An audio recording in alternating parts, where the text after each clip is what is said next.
Preston and I had the opportunity to visit the post-war home of Alvin C York, also known as Sgt York, who served in World War I. He was the recipient of the Medal of Honor and is known as one of the most decorated soldiers of World War I. Sgt York was born in Fentress County, Tennessee, December 13, 1877. He was born in a two-room log cabin and was the third child of 11 children of William York and Mary Brooks. After Sgt York's two older brothers married and relocated, he had to help supplement the family's income. To do this, he first got started in railroad construction and then as a logger.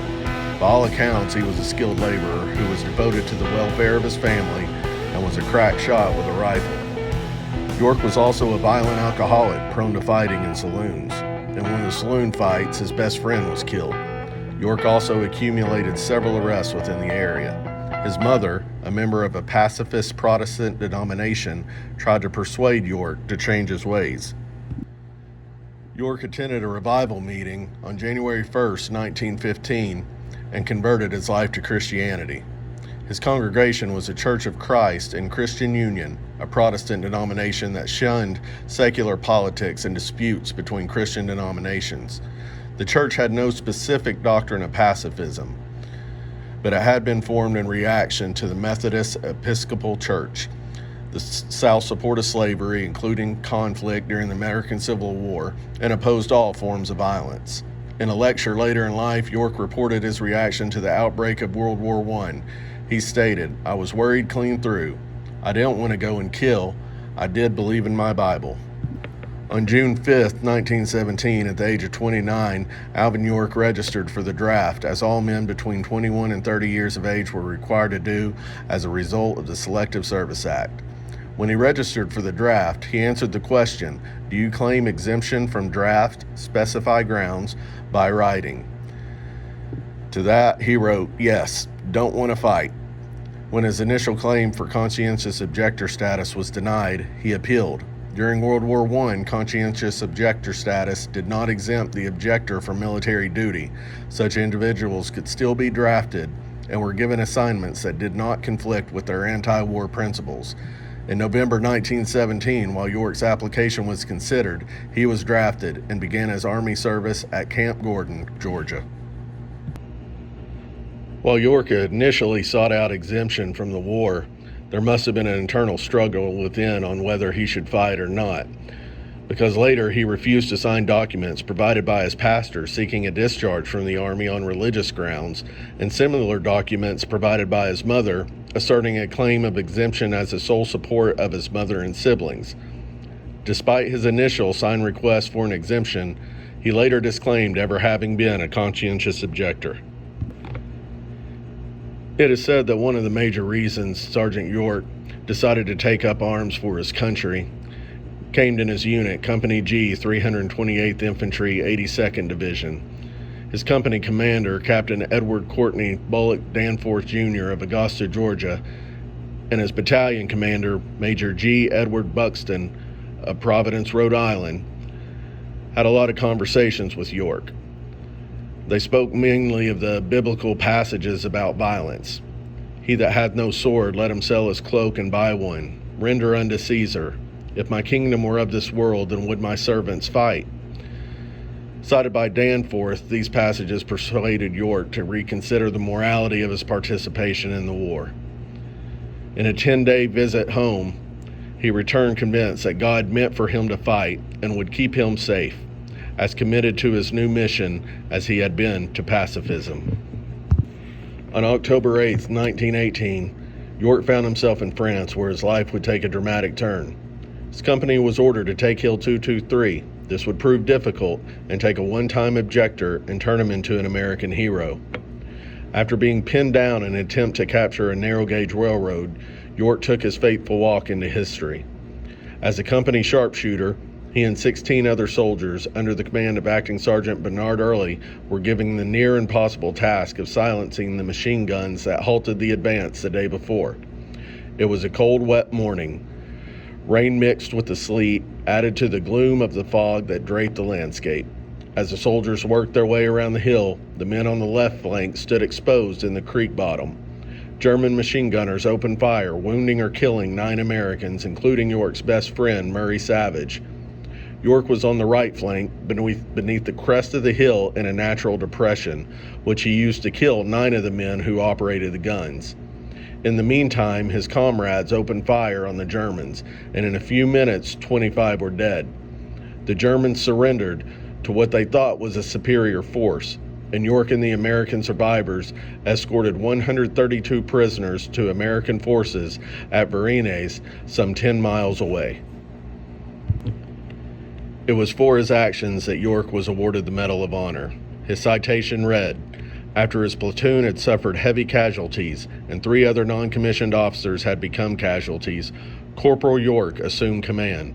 Fearlessly leading 7 men, he charged with great daring a machine gun nest which was pouring deadly and incessant fire upon his platoon.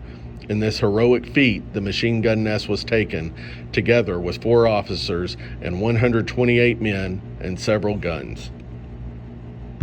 In attempting to explain his actions during the 1919 investigation that resulted in the Medal of Honor, York told General Lindsay, "A higher power than man guided and watched over me and told me what to do."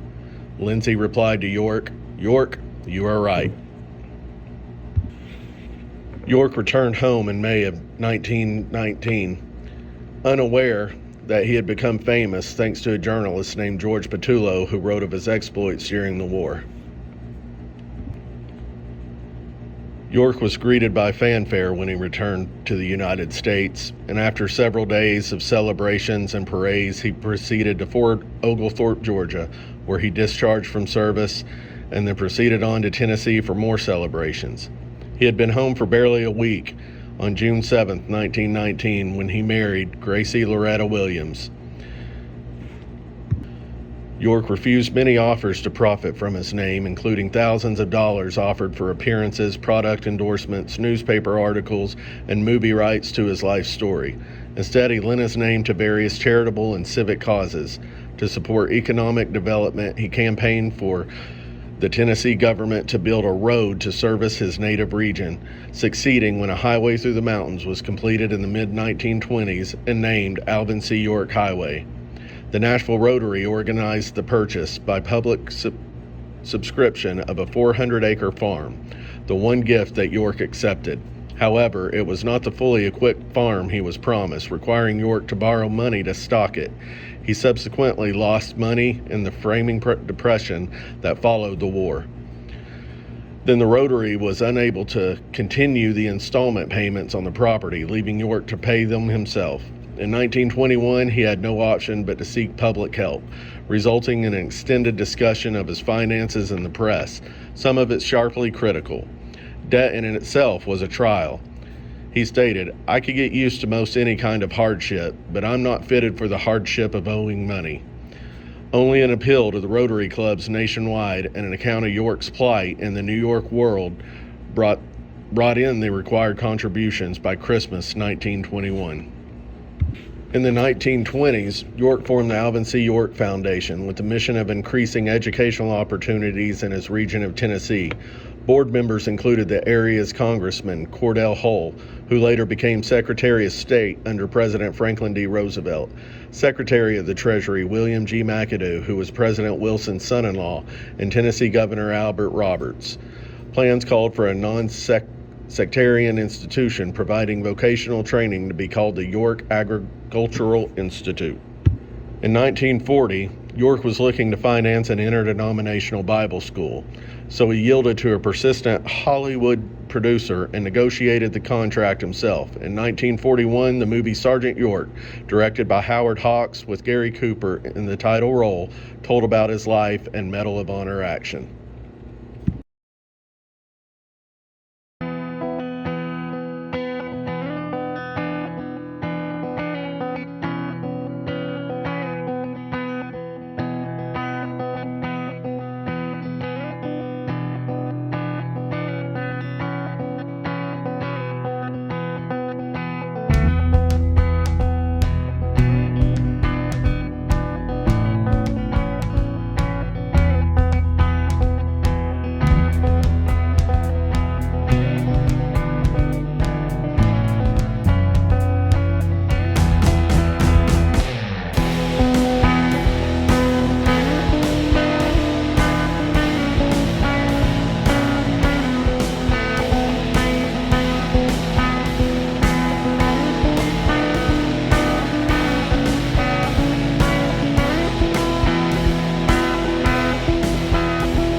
Little jump scare for the video.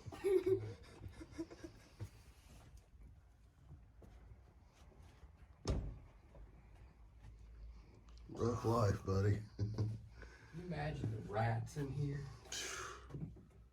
Snakes. Well, you'd want the snakes to eat the rats. Yeah. You just want Because the rats would eat you. You just wouldn't want them sleeping with you. I don't know if they promise to eat the rats. I don't care. And not me.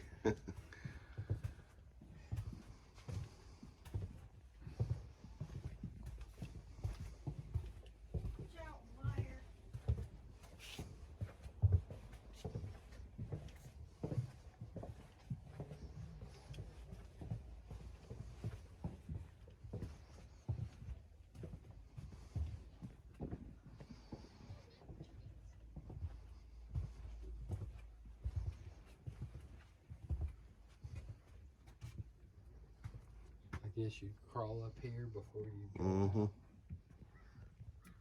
Or just to defend it.